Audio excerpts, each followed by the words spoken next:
사도 바울이 이 빌립보 교회에 이르렀을 때는 상당히 이제 그 의미심장한 그 첫발을 내딛는 그런 장면이죠. 지난 시간에 우리 허 목사님하고 같이 나눴듯이, 그래서 이제 바다를 건너서 마게도냐로 이렇게 가면서 거기 첫 성인 빌립보에 이제 이렇게 이르게 됩니다. 빌립보는 그 당시 마게도냐 수도가 데살로니카였는데 수도보다 여기가 더 번창한 도시였어요. 그래서 이곳에 이제 사람들이 많이 운집하고 있었고, 이제 거기서 사역을 하면서 이제 루디아의 집에 이제 가정교회를 이제 막 개척해서 이제 이렇게 이제 사역을 하고 있던 중에 참 어려운 일을 만납니다. 뭐냐면 귀신 들린 점치는 여인이 이제 선포하기를, 참 이 사람들은 지극히 높은 하나님의 종으로서 구원의 길을 너희에게 전하는 자라, 이런 얘기를 이제 하는 곳 쫓아다니는 거예요. 하루 이틀도 아니고 여러 날을 그렇게 하는 겁니다. 그런데 이 여인의 그 이렇게 뒷배경을 보니까 이 사람에게 여러 주인이 있어요. 주인이 한 사람만 있는 게 아니라 이 사람으로 인해서 먹고 사는 사람이 많은 거죠. 이제 우리는 이제 그런 걸 뭐 미신이라고 하고, 그 다음에 이제 상당히 그 풍속이라 이제 상당히 그 폄하하는 그런 문화 속에 우리가 이제 유교 배경이 있었기 때문에 그렇게 하고, 또 저희들은 또 저희들 나름대로의 신앙의 기준과 그러한 가치관을 가지고 이제 그런 부분들을 이제 별로 좋지 않게 여기는데, 그런데 그 당시에는 그런 시대가 아니었고요. 이 시대는 이런 시대였어요. 이런 신화 시대였고, 이렇게 무당이 있고 그 사람이 점을 잘 치면 그런 뭐 얼마든지 그 비즈니스를 잘 할 수 있는 그런 시대였습니다. 그런데 빌립보에서 이 사람이 굉장히 유명한 종이었던 것 같은데, 이 무당이었던 것 같은데, 이 사람이 계속 쫓아다니는 거죠. 그러면 이 문제 때문에 오늘 본문에 보면 아주 심히 괴로워했다, 이렇게 얘기하는 거예요. 바울이 뭘 이렇게 괴로워했을까? 뭐 바울은 사실 그 여자에게 있는 귀신을 예수 그리스도 이름으로 내쫓으면 쫓아질 것을 알고 있는 사람이고, 이미 그런 경험을 많이 했던 사람입니다. 그러니까 그 사람을 이렇게 고쳐주면 되는데, 그렇게 될 경우에 지금 이 여자가 이 지역 사회에서 이 빌립보 시에서 갖는 그 위상과 그 뒤에 그 주인들로 대표되는 그러한 비즈니스, 이 종교 비즈니스를 하면서 먹고 사는 사람들이 굉장히 많았던 것이죠. 뒤에 보면 이 사람들이 그 시장에 가서 그 아고라에 가갖고 이 상관들이라고 하는 그 도시의 지도자들에게 막 항의할 때 그들의 영향력이 굉장히 컸던 것을 우리가 보면, 잘못 건드리면, 이 라인을 잘못 건드리면 큰 화를 입을 수밖에 없다는 것을 이 사람이 알았던 것 같아요. 그러니까 고민을 하죠, 고민을. 그러면 뭐 또 이렇게 생각할 수도 있잖아요. 미친 여자가 그냥 저러고 다니니까, 그런가 보다 하고 그냥 쳐버리고 무시할 수도 있는데, 그 사람 입에서 나오는 말이 범상치가 않은 거죠. 지극히 높으신 하나님의 종이다, 그렇게 얘기를 하는 거예요. 그렇다면 그것이 뭐 하루만 그런 게 아니라 계속해서 지분거리면서 쫓아다니면서 그렇게 얘기한다는 것은 성령께서 뭔가 저 여인의 입에 말을 넣어주신 거 아닙니까? 여러분, 어떻게 무당이 예수 그리스도를 또 이렇게 하나님의 종을 알아보느냐? 그들은 알아. 이 사람이 이제 그런 일들 중에 이제 하나가 이제 우리 바울이 겪게 되는 그런 경험이었어요. 그러니까 이 사람은 뭐예요? 바울의 입장에서는 이 여인을 고쳐주면 되는데, 고쳐주고 나면 후환이 있는데, 자기는 뭐 도망가면 되겠지만, 이제 루디아의 집에서 가정교회를 시작했는데, 그렇게 될 경우에 그 가정교회가 뿌리도 내리기 전에 이게 상당히 그 위기를 경험할 수밖에 없고, 더 이상 그 교회가 커지지 못하고 무너질 수도 있는 그런 위기 상황이 바로 이 바울이 이제 직면했던 상황이었습니다. 그래서 이제 이 사람이 고민을 많이 했겠죠. 자, 오늘 이제 이 누가가 지금 이 기사를 기록하고 있는데, 누가는 빌립보 사람으로 알려져 있어요. 그러니까 이제 누가가 이 빌립보에서 잘 알고 있으면서 이걸 기록을 하고 있는데, 오늘 아주 면밀하게 이제 누가가 무슨 기록을 하고 있냐면, 여기에 시간 부사를 아주 많이 써요. 11절에 그날에, 또는 12절에 몇 날 동안, 또는 12절에 보면 안식일 날에 그렇게 나오죠. 그리고 18절에 아주 많은 여러 날 이렇게 나옵니다. 그러면서 25절, 33절, 35절에 한밤중에, 또는 그 밤 그 시각에 이런 또 35절에 보면 동이 터오자 이렇게 얘기가 나와요. 새벽에 오자. 이게 무슨 얘기냐면 이게 하루 안에 벌어진 일을 이 시간의 긴박감 속에서 이렇게 쭉 진행을 이제 이렇게 엮어가고 있어요. 이런 기법은 성경에서 여기저기서 이제 뭐 아브라함의 얘기일 때도 그렇고 우리 야곱의 얘기일 때도 그렇고 그리고 이제 여호수아 얘기일 때도 그렇고 그 사람의 영적 여정이 이게 전환점이 되는 그런 날을 D-Day를 이제 이렇게 그 사건을 조명할 때 이 기법을 쓰거든요. 성경은 일반적으로 시간 부사를 잘 안 써요. 예. 그런데 오늘 본문에 시간 부사를 아주 많이 쓰고 있습니다. 이러한 기법은 다시 말해서 우리 바울의 이 영적 여정에 또는 사역 여정에 굉장히 중요한 전환점이 되는 바로 그 한 날이었던 거예요. 그렇다면 사도 바울이 이 날을 상당히 깊이 고민하고 고민한 끝에 전략적으로 이게 도전하는 정면 돌파하기로 작정하고 이 날을 이제 맞이했다는 것을 이 사람이 간접적으로 우리에게 얘기해 주고 있는 것이죠. 그래서 여인들의 이제 그 여종의 주인들이 이제 송사를 하러 가는데 이제 시장에서 송사를 합니다. 우리로 얘기하면 뭐 시장에서 무슨 송사를 하나 그런 생각을 할 수 있는데 거기에 법정이 있었던 거예요. 한번 우리가 좀 지도를 보면서 상황을 좀 보겠습니다. 빌립보가 영어로 필리피. 이제 그리스 저기 이렇게 그리스의 이제 마게도니아가 저쪽 지방인데 그 마게도니아의 첫성이 이제 저기였다 이제 그렇게 얘기를 하는 거죠. 저기는 아주 아까도 말씀드렸지만 굉장히 이제 거창한 도시였는데 필립은 사실 알렉산더 제국의 알렉산더의 아버지 이름이 필립입니다. 그죠? 그러면 이제 필립이 자기 이름을 따서 저기 도시를 세운 거예요. 저기를 점령하고 자기가 이제 거기 도시를 세운 겁니다. 그래서 이름이 필립인데 그게 이제 로마에 의해서 점령이 되면서 그러면서 이제 2세기 BC 2세기에 점령이 되면서 굉장히 퇴락의 길을 걷고 있다가 그러다가 이제 어떤 일을 당하냐면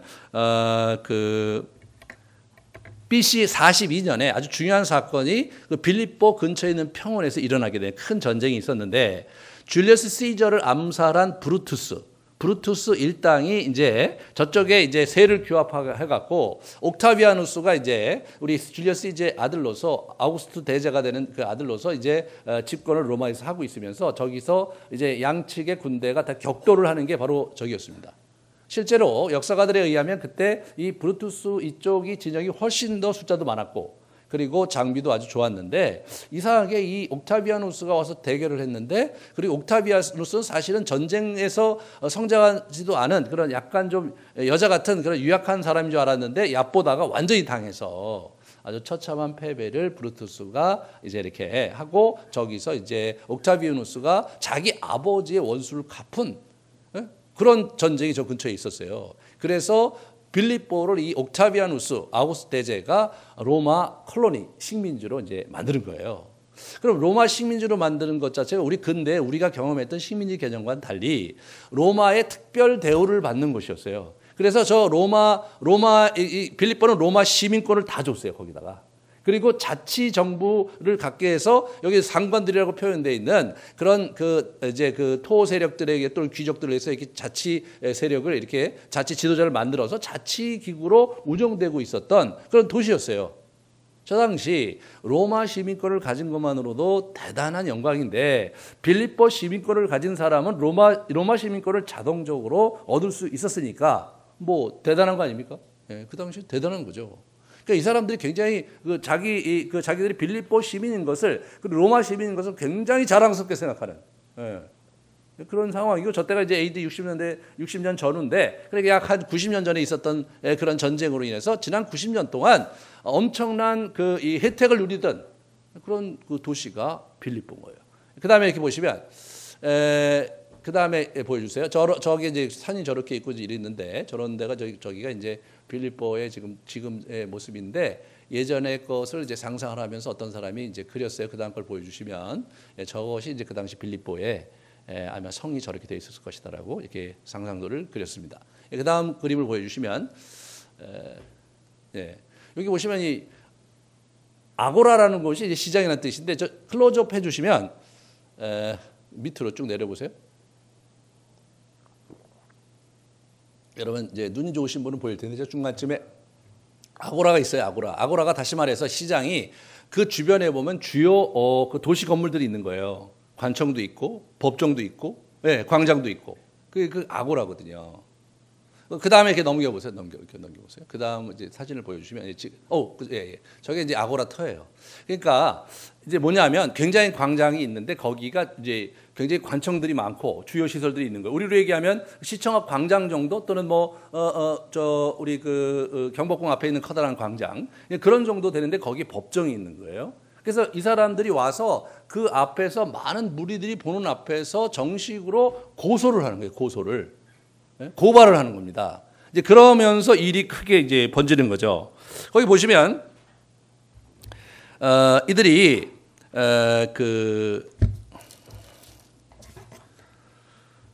20절에 상관들 앞으로 데려가서 말하되, 이 상관들이라는 것은 거기 이제 지도자들이죠. 이 사람들이 유대인인데 우리 성을 심히 요란하게 하여 로마 사람이 우리가 받지도 못하고 행하지도 못할 풍습을 전한다. 그렇게 얘기했습니다. 근데 거기에 고소 당사자가 아니라 무리들이 막 엄청나게 일어나서 고발을 같이 했어요. 이런 걸로 봐서 이 두 사람의 영향력이 컸다는 걸 첫 번째 생각해 볼 수 있고, 두 번째 여기 있는 말 중에 이들의 마음을 이렇게 불을 당기는 표현이 있었다고 생각해 볼 수 있죠. 여기서 가만히 보시면 이들이 유대인인데, 이렇게 나 유대인인데. 두 번째 2절에 로마 사나님 우리에게 이렇게 얘기하는 거예요. 유대인이 로마인에게 이렇게 된 거예요. 근데 이 도시가요, 여러분 유대 그 회당이 없었어요. 그래서 기도처에 가서 있는데 한 12명인가 13명 정도 되는 13살 이상의 남자가 이제 그 정도 10명에서 12명 이렇게 되면 그들이 이제 법에 의해서 회당을 짓고 유대인 공동체를 만드는 것이 그 당시 룰이었는데 그 숫자가 없었던 거죠. 다시 말해서 유대인이 정착을 못했던 지역이에요. 미뤄 짐작한데 오늘 보니까 이들이 그 가슴에 이게 사람들이 확 폭발한 게 뭐냐면 유대인들을 싫어했던 것 같아요. 이 도시가. 유대인들이 싫은 거예요. 그러니까 유대인이 로마인을 하니까 뻥 터진 겁니다. 뻥 터진 겁니다. 그러니까 우리 이 바울의 고뇌할 만도 한 또 다른 요인이 있었던 거죠. 이 사람들이 유대인 싫어해요. 근데 이제 기독교는 로마인의 입장에서 볼 때는 유대인의 한 분파거잖아요. 그러니까 자칫하다가는 루디아 집에 있는 교회가 큰 위기를 당할 수가 있는 거예요.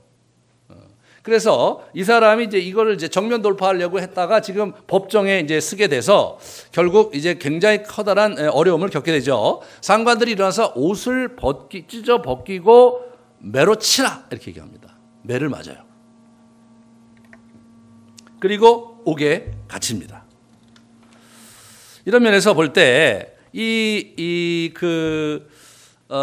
사실 우리 누굽니까? 이 바울이 매를 맞으면서 이걸 이제 해결하려고 했던 거예요. 그 당시 기록에 의하면 이 종사 당사자가 로마 시민이 아닐 경우, 그럴 경우에는 이게 매를 때려서 신문할 수 있었다고 그러는 거예요. 이 사람이 로마 시민이면 이렇게 할 수가 없는 건데 이 사람을 유대인이라고 고발하니까 이 사람들이 그냥 마음 놓고 한 거죠. 근데 실제로 이 사람이 나중에 보면 자기가 로마 시민권을 가졌다는 얘기를 나중에 밝혀요.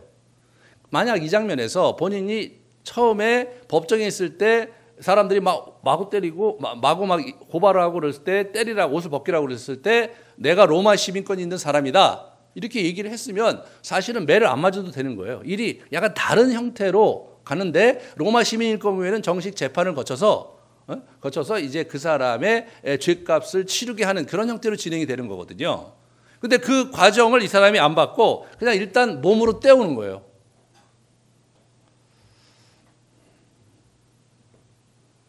이 사람은 지금 뭐 하는 겁니까? 여기서 뒤로 물러설 수 없는 거예요. 살신성인하는 겁니다. 이거를 뚫어내는 데 있어서 지금 어떤 생각을 이 사람이 한 것인가? 왜 매를 맞으려고 했는가? 뒤에 보시면 알겠지만 지금 이제 전략적으로 뭐냐면 이 빌립보 도시의 수장들, 빌립보 도시의 이 정치 지도자들을 볼모로 잡으려고 하고 있어요. 이 사람이요. 네? 볼모로. 그래갖고 이제 그 매를 이제 많이 후드러 맞은 다음에 그 다음에 이제 옥문이 이제 열리고 가서 막 또 엄청나게 노래 부르고 찬양 부르고 막 그러는 걸로 봐서는 아마 이 바울이 약간 쾌제를 불렀던 것 같아요. 일단 맞았으니까 내일 아침에 한번 보자. 그래갖고 이제 그러고 이게 이제 이제 있는 건데 막 찬양을 부르고 그러는데 이제 주변에 있는 사람들이 다 그걸 보고 있었다 그 얘기 하거든요. 그 죄수들이 약간 좀 이상한 사람들이죠. 매 맞고 하고 피가 철철 나면서 그러면서 노래와 찬양을 부른 거예요. 왜냐하면 자기가 내일 이제 이 사람들 앞에서 자기가 로마 시민권을 가졌다는 얘기를 밝히면 이 사람들이 큰 정치적 위기에 이제 속하는 거예요. 그거는요, 그 사람들이 몹시 잘못했으므로 직위 해제되는 거예요. 예? 그들의 직위가 해제되는 거예요. 그리고 만약 그게 문제가 돼서 계속해서 어려움이 이제 이렇게 그들이 반항하거나 또는 그 문제가 잘 해결이 안 될 경우에는 이론적으로 학자들 이론적으로는 어떻게 되냐면 이 빌립보가 로마 식민지의 지위를 잃을 수도 있는 굉장히 커다란 정치적 이슈가 되는 거예요. 여러분 지금도 이걸 흉내내는 친구들이 미국 친구들이거든요. 자기 시민권 가진 사람들에 대해서 아주 민감하게 반응하고 그리고 어떻게든지 자기 시민을 구출하려고 최선을 다하고 막 그런 것들을 이제 그들에게 보여지는데 그게 다 로마에서 배운 거예요, 이 사람들이요. 그러니까 로마인들은 로마 시민을 건드리는 것을 견딜 수 없었고, 그런데 여기 로마 식민지인데 로마 시민권을 가진 자를 그 시민권 가진 자를 마치 로마 시민이 아닌 자에게 해당하는 형태로 아주 사람들 앞에서 모욕을 주고 매를 때리고 재판도 하지 않은 채 옥에 가뒀다. 그러면 뭐 끝장이 나는 거예요, 정치적으로 그 사람들의 인생이. 그러니까 이 사람의 입장에서 뭐예요? 이제 이긴 싸움이에요. 매는 맞았지만 이 싸움은 내가 이겼어요. 그러니까 이제 열심히 찬양을 한 거죠. 근데 이제 성령의 생각은 좀 딴 데 있었는지 이제 막 지지 꾹 하면서 뭐 착고가 다 풀리고 그리고 옥문이 쫙 열렸어요. 참 이런 것도 좀 희한하죠. 여러분이 만약 그 장면이었다면 여러분 어떻게 생각하시겠어요? 이게 도망가라는 하나님의 사인이다 이렇게 생각할 수 있지 않겠어요? 예? 바로 이때다. 내가 기도하고 찬양했는데 옥문이 열렸다. 이거. 그리고 착고가 풀렸어요. 그럼 뭐예요? 확실한 사인이잖아요. 가라는 사인이에요. 그런데 그 바울이 그렇게 생각하지 않았어요.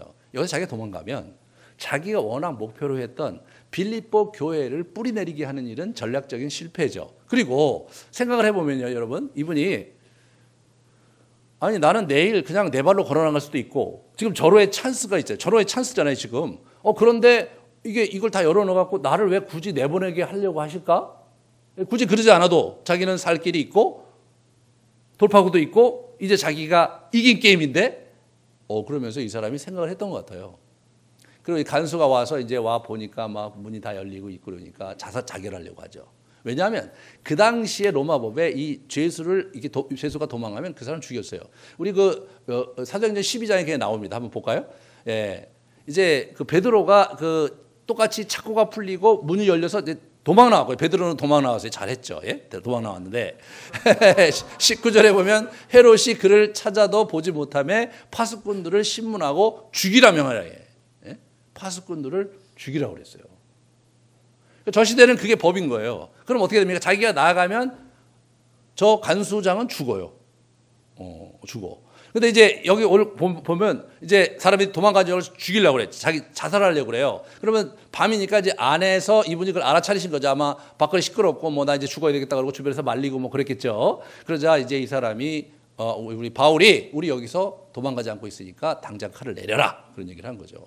불을 가져와라서 딱 보니까 거기 있는 거예요, 그대로. 근데 여기 재밌는 게 뭐냐면 우리 모두가 여기 있다 이렇게 얘기하는 거예요. 사실 바울과 실라가 거기 있는 것뿐 아니라 다른 사람들도 거기 있었던 거예요. 바울과 실라는 도망갈 궁리가 있는데 이들은 왜 거기 있었겠느냐? 바울이 거기 있으라고 그랬겠죠. 예? 이 사람들은 거기서 도망가면 아주 굉장히 자기 인생이 필 수 있는데 바울이 거기서 도망가지 말라고 하면 그런 상황에서 도망갈 사람은 없죠. 저 사람들이 보통 얘기가 아니고 지금 이게 문이 열리고 착고가 열리는 판인데 얼마나 두려웠겠어요. 나가려고 그러니까 가만히 있어. 이렇게 얘기했을 때 가만히 있었겠죠. 바울은 이때를 간수장을 자기 사람으로 만드는 기회로 이 사람이 그 생각을 하는 겁니다. 참 이분이 아주 민감하게 그 상황을 분별하는 것을 이렇게 보면서 참 대단하다는 생각이 들어요. 근데 간수장이 와서 뭐라고 그러냐면 우리가 어떻게 해야 구원을 받을 수 있습니까? 그런 얘기를 하는 거예요. 이거 상당히 표현이 어떻게 도망가시지 않았습니까? 이렇게 무슨 생각에서 이러고 계십니까? 이렇게 물어야 되는 거예요. 간수장 입장에서는. 그렇잖아요. 공식적으로 이 사람이 이제 문이 열렸는데 안 도망가고 있으니까 당신 어떻게 안 도망갔어? 이렇게 당신 무슨 뜻이 있어 여기 있는 거예요? 이렇게 물어야 되는 거잖아요. 그렇게 물은 게 아니라 이 사람은 어떻게 우리가 구원을 받을 수 있습니까? 라고 얘기하는 걸로 봐서 이 사람이 영적인 갈망이 있었던 사람이고 이 사람들에 대해서 좀 이렇게 인지하고 있고 아는 사람이 아니었을까?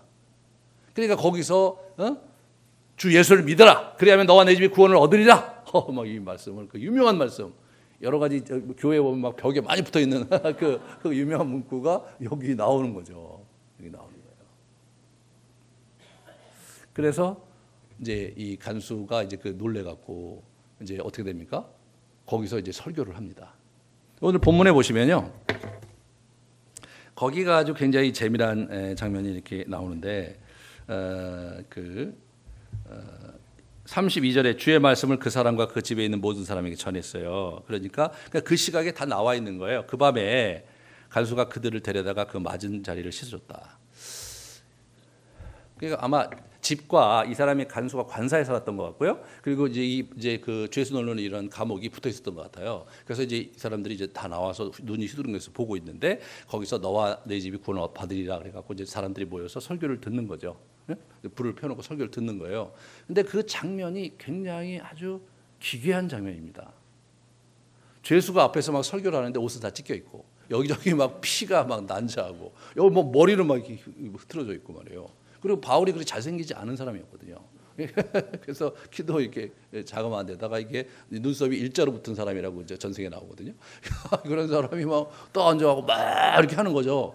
사실 그 같은 식솔들이 볼 때는 와 진짜 이게 귀신인가 싶었을 것 같아요. 밤에 저 사람이 그런 어떤 그 두려움 속에서 그걸 듣다가 이 사람들이 어떻게 됩니까? 은혜를 받은 거죠. 은혜를 받은 거예요. 그러니까 그때서 아차 싶어서 빨리 모셔 우리가 뭐 하고 있었던 거야? 이게 모셔갖고 이분들 잘 씻기고 옷을 새로 입은 다음에 다들 모여서 우리가 세례받게 해달라고. 그래서 그 가정이 세례를 받습니다. 놀라운 일이 일어난 거예요. 그리고 드디어 아침이 됐고 그리고 상관들이 사람을 보내서 풀어줘라. 뭐 더 이상 이슈가 될 게 없으니까 풀어줘라. 나쁜 짓 한 건 아니잖아요. 그런데 바울이 거기서 그게 무슨 소리냐? 바울이 한 얘기가 아주 기가 막혀요. 37절에 바울이 이르되 로마 사람인 우리를 죄도 정하지 아니하고 공중 앞에서 때리고 옥에 가두었다가 이제는 가만히 내보내자고 하느냐? 그럴 수 없다. 그들이 친히 와서 우리를 데리고 나가야 한다. 안 나가는 거예요. 너희들이 와서 인사하고 사정하고 그래 우리가 나가겠다. 우리가 만약 그냥 나가서 로마 정부에 고소를 하면 너희는 공직생활 끝인 거예요. 공직생활 끝인 거예요. 감옥에 안 가면 다행인 거예요. 이제 그런 상황에서 이제 뭐 딱 있으니까 이 사람들이 와갖고 막 설설 기면서 제발 이 도시를 떠나라고 하죠. 떠나달라고. 왜 그랬겠습니까, 여러분? 안 떠나고 있으면 이게 계속 말이 번질 거 아니에요. 그리고 이 사람은 로마 시민인 거 알고 그러면 뭐 이 사람 정치적으로 이 사람이 이제 리더십을 잡고 있는데 이쪽에 대척점에 있는 또 다른 그룹이 이 사람들 공격하면서 뭐 자기도 굉장히 정치로 곤란해지겠죠. 그러니까 어떻게든 나가라고 그러는 거예요. 이 장면에서 우리는 이 베드로가 이 상황을 적절히 활용하면서 이제 이걸 돌파하는 장면에서 참 지혜롭게 잘 가고 있는 걸 보게 됩니다. 저는 이때 바울의 나이가 제가 이렇게 쭉 추적해 보니까 50대예요.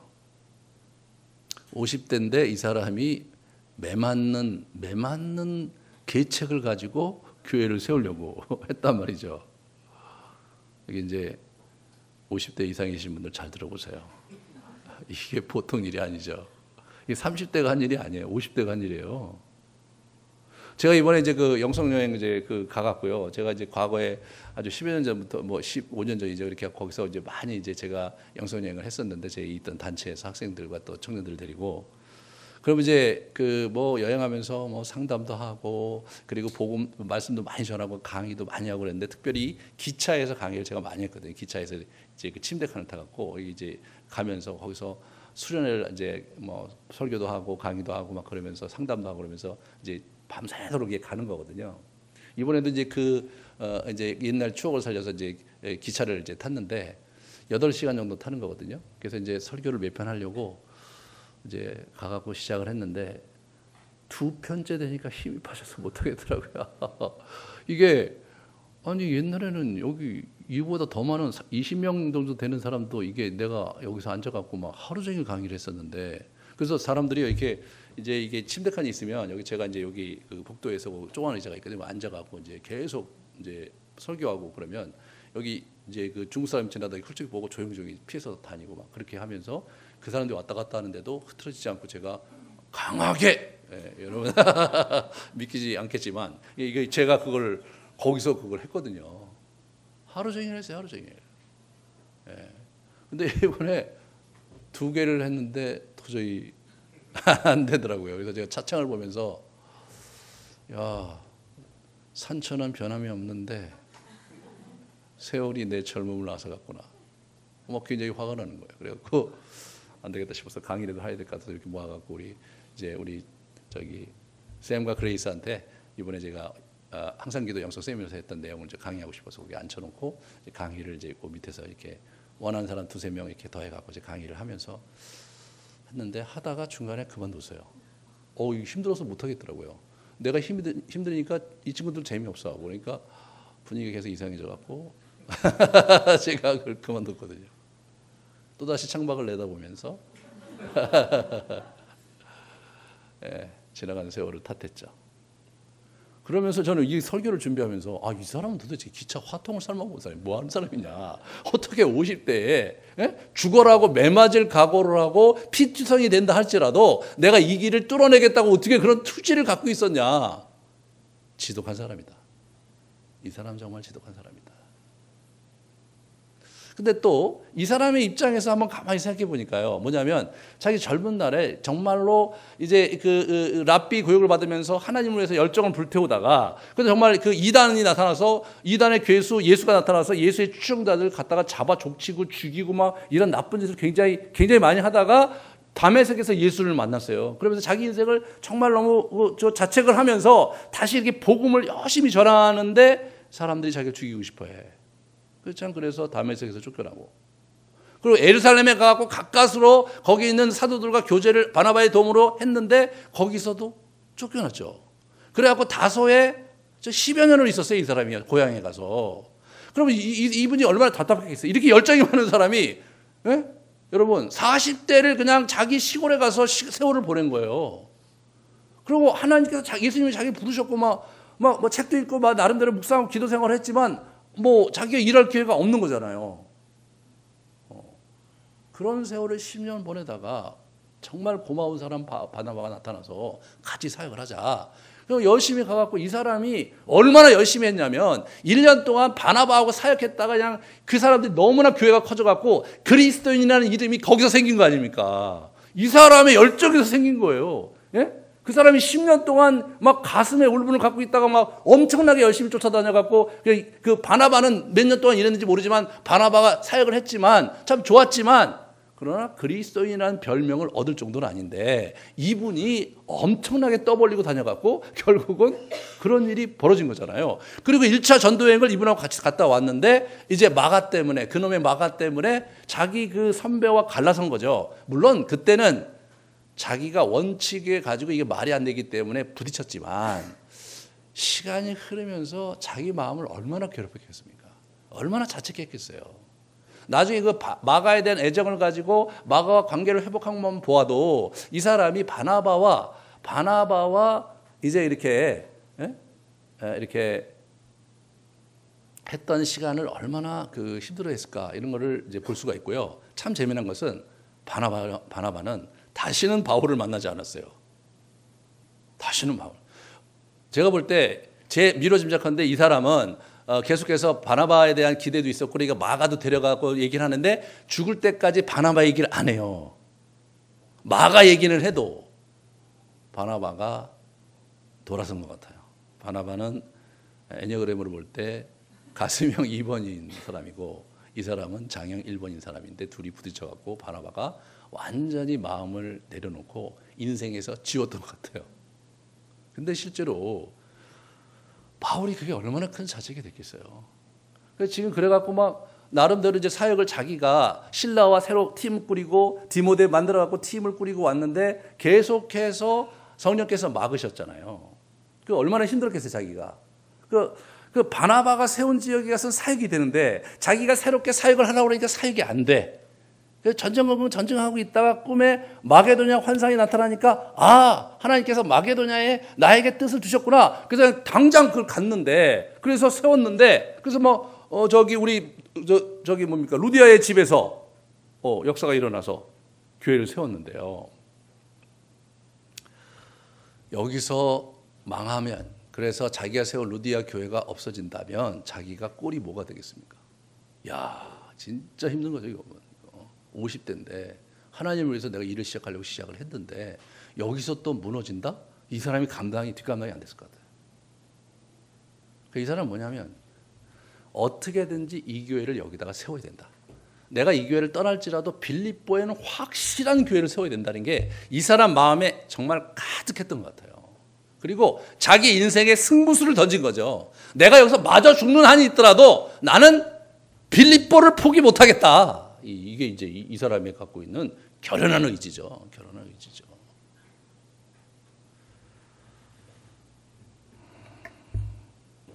그래서 결국 아름다운 교회가 하나 이제 탄생을 하는 겁니다.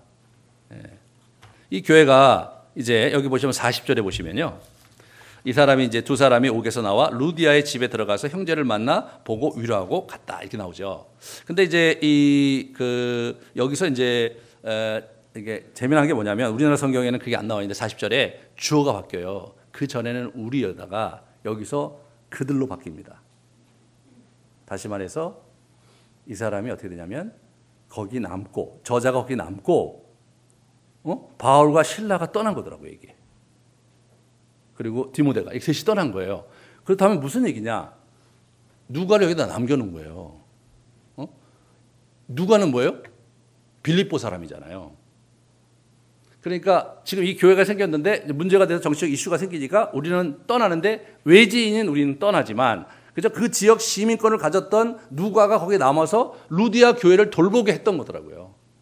그래서 빌립보 교회가 아주 아름다운 교회로 이제 남게 되면서 바울의 그 이후의 사역에 굉장히 중요한 역할을 이제 하게 되는 거죠. 여기서 우리가 이제 봐야 될 것은 이 첫 번째로 이 가정이 구원받는 거예요. 그러니까 우리 간수의 가정을 이분이 이게 초청을 해갖고 네가 예수를 믿어야 된다 이렇게 얘기한 게 아니잖아요. 너와 내 집이 구원을 받는다 이렇게 얘기한 거예요. 이분은 뭐냐면 패밀리를 생각하셨더라고요. 루디아에게도 패밀리를 생각했고, 그죠? 지금 여기는 유대인 공동체가 없어요. 그러니까 이게 가정 중심으로 교회가 셋업되어야 된다고 생각을 했고, 그리고 그렇게 실제로 실천을 한 거예요. 여기가 이제 가정과 가문 중심의 교회로 빌립보 교회를 세운 것입니다. 이것이 참 저와 여러분에게 큰 의미가 있는 그런 포인트라고 생각합니다. 이 가정과 가문 중심의 교회가 이제 잘 세워질 때 이 교회가 진짜 든든하게 서가거든요. 그래서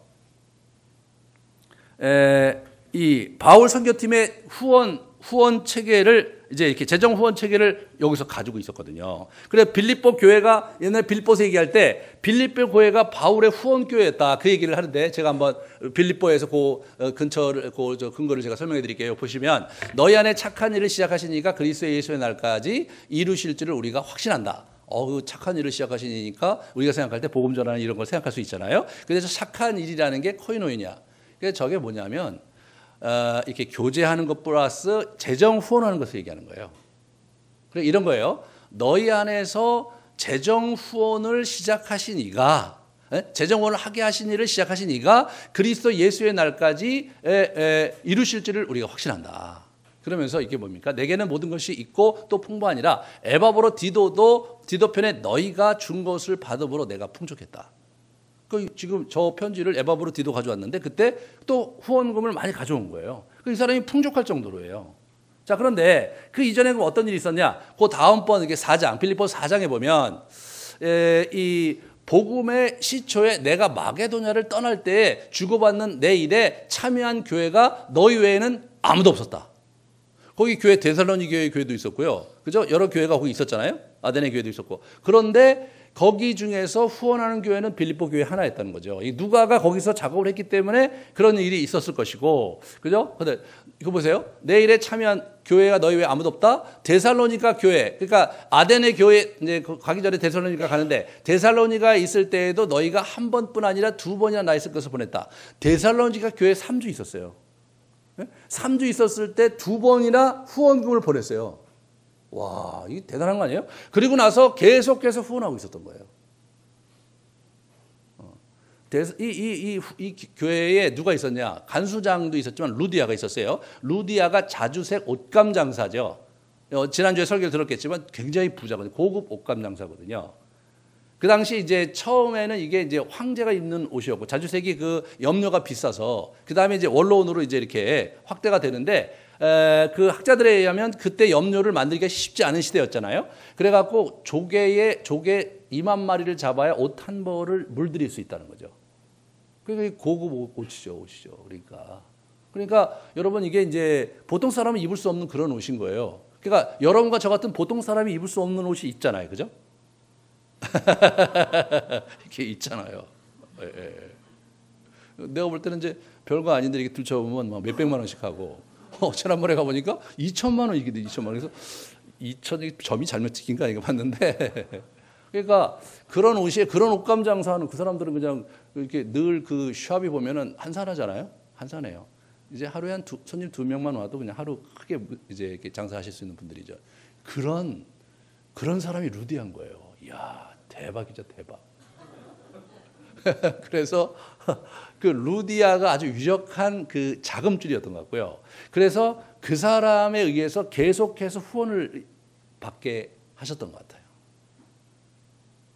이 사람이요, 첫 번째 빌립보 교회를 통해서 정말로 자기가 바나바와 헤어져서 첫 번째 이룬 그 교회인데 그 교회가 꾸준히 자기를 후원하고 있잖아요.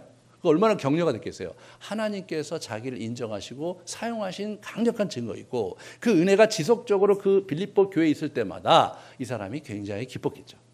그래서 빌립보 교회에 대해서 얘가 계속 기뻐하라, 항상 기도하라, 항상 기뻐하라 그런 얘기를 빌립보 교회에 한 거죠. 자기가 기쁘니까. 우리 왜 빌립보 교회를 생각하기만 하면 굉장히 기쁘잖아요. 그러니까 기뻐하라 막 그렇게 얘기를 이제 여러분이 아시겠죠. 예. 빌립보 교회가 맨날 돈 보내주고 그리고 잘 좋은 소식을 막 전해주니까 기쁘잖아요. 그러니까 늘 기뻐했어요. 예, 그게 빌립보 교회예요. 여러분, 자기가 자기 목숨을 내걸고 정말 피가 철철 흐르도록 매맞아가면서 세운 교회예요. 그래서 빌립보가 그렇게 된 거죠. 야.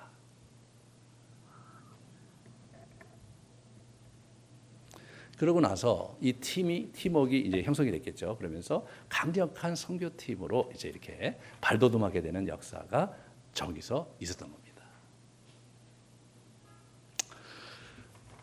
참 우리의 인생 여정에서 물론 바울은 이제 사역자이니까 이제 그런 부분에서 이제 교회를 세우는데 그렇게 아주 놀라운 일들을 했죠. 그렇지만 이제 루디아와 그 간수가 지속적으로 이제 바울 선교팀을 뒤에서 후원하면서 교회를 이제 일구어가고 세워갔던 거, 그런 걸 우리가 좀 미루어 짐작해 보면 이 빌립보 교회야말로 정말로 바울의 인생에 있어서 정말로 잊을 수 없고 그리고 아주 소중한 그런 교회죠.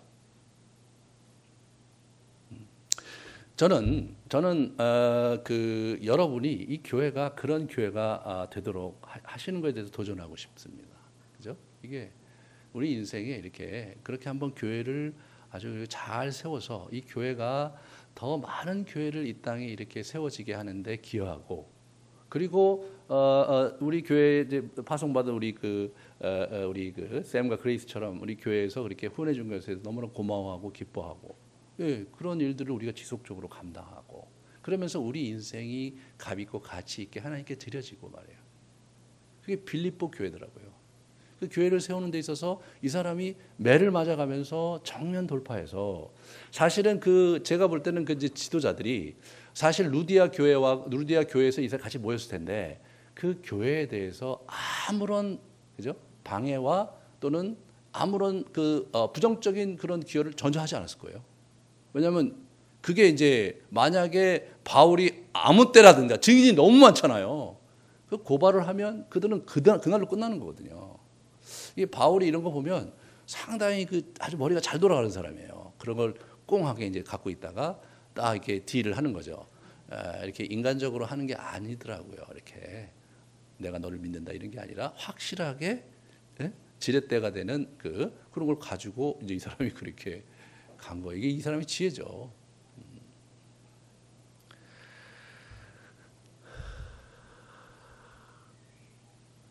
그래서 이제 아둘람 주빌리 이제 같이 하셨는데